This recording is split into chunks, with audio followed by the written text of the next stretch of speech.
Hello dear student, we will continue our discussion on the network security.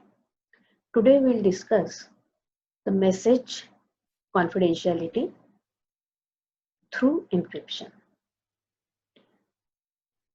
What exactly the encryption is? What are the different ways to do it? What are the different types involved in that? What exactly the process one need to follow? All these things we'll discuss today in this session. Mainly, when we say about the encryption, there is one standard model that one need to follow to obtain the ciphertext from the plain text. Plain text, it is the message that we want to encrypt to have the confidentiality of that original data or the message, and then after encryption at the receiving side the receiver will get the encrypted form of the message, what we can say it as the ciphertext. So I'll share the presentation so as we are able to have the good discussion on this particular topic. Conventional encryption principles, in which there are 5 different ingredients. One, it is the plain text. Another, it is the encryption algorithm. Next, it is the secret key, then ciphertext, and the decryption algorithm. Security depends on the secrecy of the key and not the secrecy of the algorithm. Now we'll see all of these things in detail. Plain text, this is the original message or the data that is fed into the algorithm as the input. The original message that we want to encrypt, that is the plain text. Then encryption algorithm. The encryption algorithm which performs the various substitutions and transformations on the plain text. All the different types of logic that we are implementing will term it as the encryption algorithm. Then secret key. The secret key is also input to the algorithm. The exact substitutions and transformations performed by the algorithm depends on the key. Key, it is the major crucial element in this complete process. Those who have the key, they are able to see the complete process, the algorithm, the plain text, and the ciphertext. Therefore, security of the key, it is the major concern. Then what is ciphertext? This is the scrambled message produced as the output. It depends on the plain text and the secret key. For a given message, two different keys will produce two different ciphertexts. That is the encrypted form of the original message, what we can say it as the ciphertext. And decryption algorithm, this is essentially the encryption algorithm run in a reverse way. It takes the ciphertext and the same secret key which produces the original plain text message. This is the standard model of the conventional encryption process. In this, we are able to see the input as the plain text, then certain algorithm for the encryption we will use, for example the DES, and one key, secret key, it is used for the encryption. The plain text, it is get converted with the help of this secret key, and if the key it is shared at the recipient side, the same key is needed at the receiver's end to decrypt the original or the ciphertext to have the original plain text. This is the conventional model of the encryption. Now, in this case, we have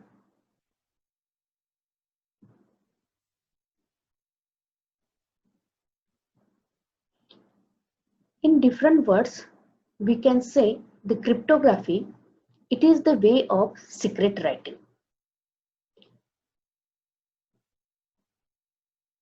The original message, when we encrypt it, will get a meaningless information, which is just a jumble of words. Though it is the third person is able to see as the meaningless information, but what we are achieving the security of the data that is flowing through the unsecured channel. The structure of the message, it is get changed because of this cryptography. Message can't understand unless and until you have the key. Therefore, key, it is the important aspect in this complete process of the cryptography.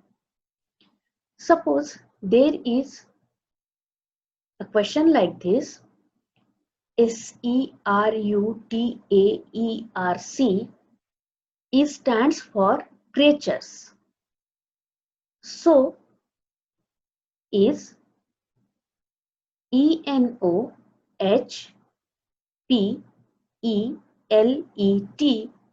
stands for what? Means you need to find out the logic in between these two words. From these, you are able to guess what should be the original message. When this is the thing, the original thing, it is the creature. For this, we need to find out the relation between these two, and then we are able to obtain the things. For this, we'll have the reverse arrangement of the alphabet. Therefore, for the creatures, we are writing in the reverse way of the alphabet. Therefore, for this, we'll have the plain text as the telephone. Same way, if meet MEET is represented as PHHW, then how we'll write down the party? Again, we need to find out the relation between the meet and PHHW, for which you need to have certain paperwork. What is the relation in between the M and P, E and H, T and W, so as we are able to convert the party with the help of same logic. Same way, if bad is represented as 428, the numeric substitution, then how we'll write down good? Means again you need to find out the substitution, how exactly the bad it is converted into this numeric form. The answer is like this, but more than answer, the relation, the logic in between these, it is important. So the way of conversion of plain text into the ciphertext, it is important. Means in this case, the second answer we are able to find out moving the two words ahead, that is the substitution. And for the third one, A, it is represented as 2, then added 2, get it added 2, and so on, incremental value of 2. So as we need to have the substitution for each of the character with the help of certain numeric value, And with the help of that numeric value, later on we are able to convert any of the given word, which is the numeric substitution for the given word. Likewise, we have certain logic, certain algorithm to convert the plain text into the ciphertext. How we'll define the plain text? Plain text is the original message to be encrypted. Then ciphertext, the encrypted message, the output of the complete process of encryption. It is called as the ciphertext. Then enciphering or encryption, the process of converting the plain text into ciphertext is called as the encryption, the complete process. The encryption algorithm, the logic, the algorithm which we are using for the process of encryption, it is the encryption algorithm. And two inputs are needed for this particular algorithm. It is the plain text and the secret key. This is the model just as we have seen, and the key, it is the major concern in this complete process. The ciphers or the cryptographic system, it is a scheme for encryption and decryption. Then what is cryptography? Cryptography will define as the science of studying ciphers. It is called as the cryptography. Then cryptanalysis, again it is a branch of this cryptography, that is science of studying attacks against the cryptographic system is called as the cryptanalysis. Cryptography plus cryptanalysis together, it is called as the cryptology. Therefore, we must know all these terminology to study the complete encryption process. Cryptography, cryptanalysis, cryptology, different cryptographic algorithms, plain text, ciphertext, key, all these are the major constituents of this complete process. Then to have the ciphers, we have two different ways. One, it is the symmetric cipher, and another it is the asymmetric cipher. If the same key is used for encryption and decryption, we'll say these are the symmetric type of cipher. And when two different keys are used for the encryption and decryption, then we'll say it as the asymmetric type of cipher. Then in case of symmetric cipher, we can have the block cipher or the stream cipher. Encryption, if it is done in the form of block of typically 64-bit or 128-bit or 512-bit, then we'll say it as the block cipher.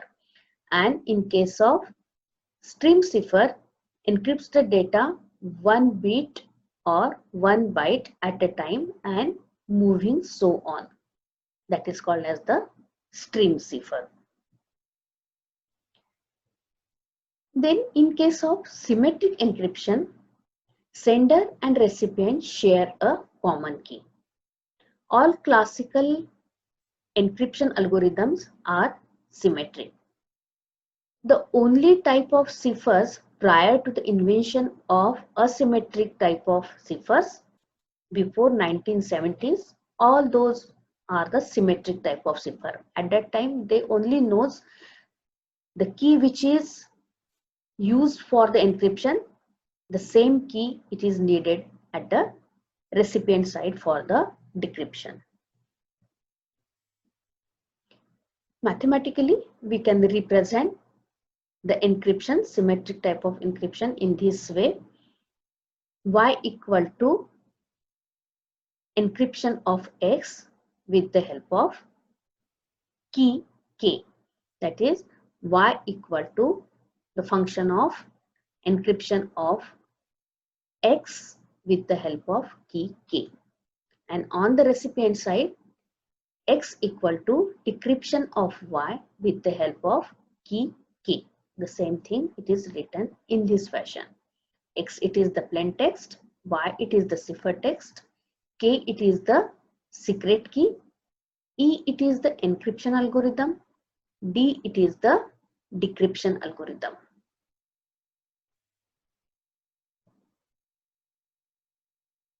Now, in cryptanalysis, the objective of the attacker is to recover the plain text out of the ciphertext, or more typically to recover the secret key. That is the main intention of the cryptanalysis. Two general approaches may be there. One, it is the brute force attack, and another, it is the non-brute force attack. In case of brute force attack, the cryptanalytic person, he need to try all the permutation and combination for the key that one can guess based on the complete key space.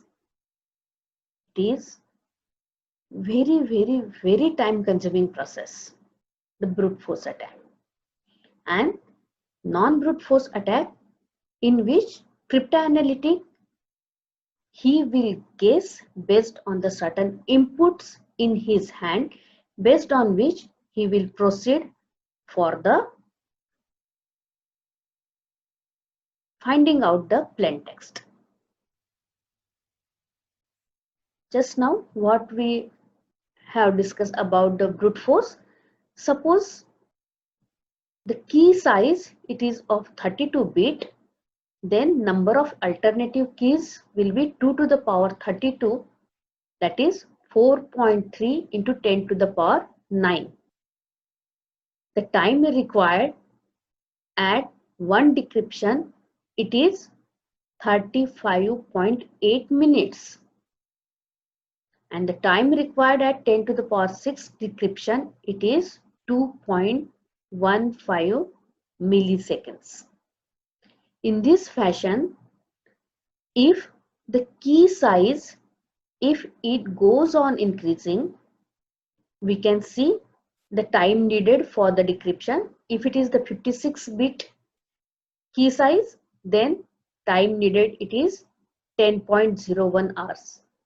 If the key size, it is 128-bit, then time required, it is 5.4 into 10 to the power 18 years.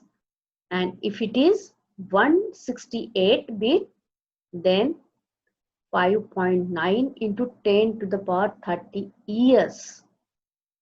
This much time it is needed to guess or to find out the key with the help of all the possible keys, all the permutation and combination that one need to take into consideration in case of brute force.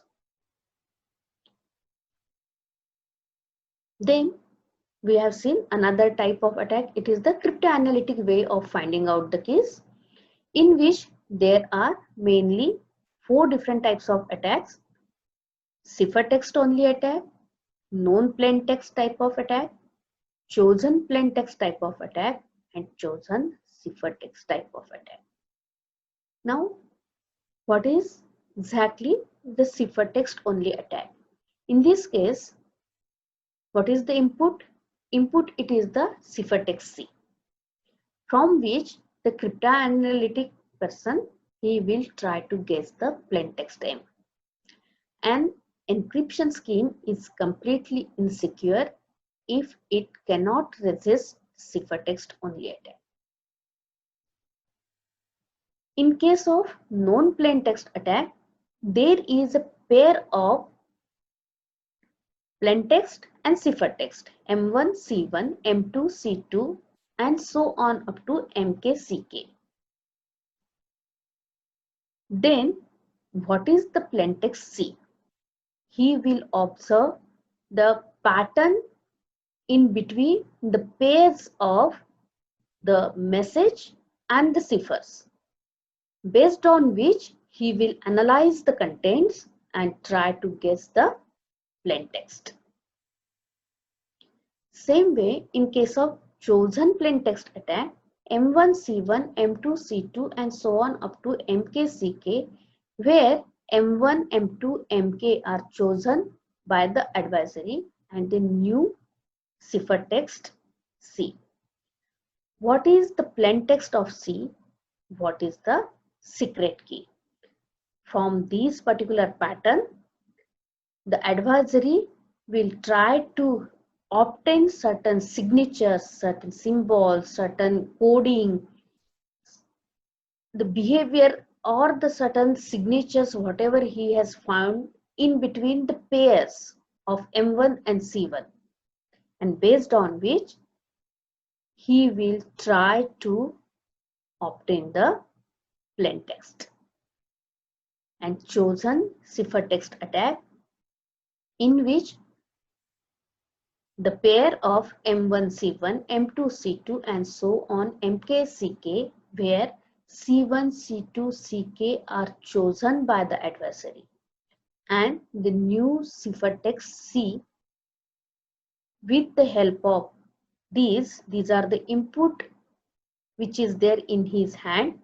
He will analyze all the ciphers, and based on all these ciphers, based on his analysis, finding out the similarities, certain symbols, certain coding, certain signatures, based on which he will try to find out the plain text C. These are the certain cryptanalytic attacks the adversary will try to have the plain text. There are certain classical ciphers, just as the substitution cipher, transposition cipher, and the product cipher. There are few more different types of ciphers that we'll discuss all these type of ciphers in our next session. So today we'll stop here and continue our discussion on the network security. In continuation with the message confidentiality, we'll discuss certain algorithms for it along with the message authenticity. So we'll stop here and continue our discussion in the next subsequent session. Thank you. Thank you very much.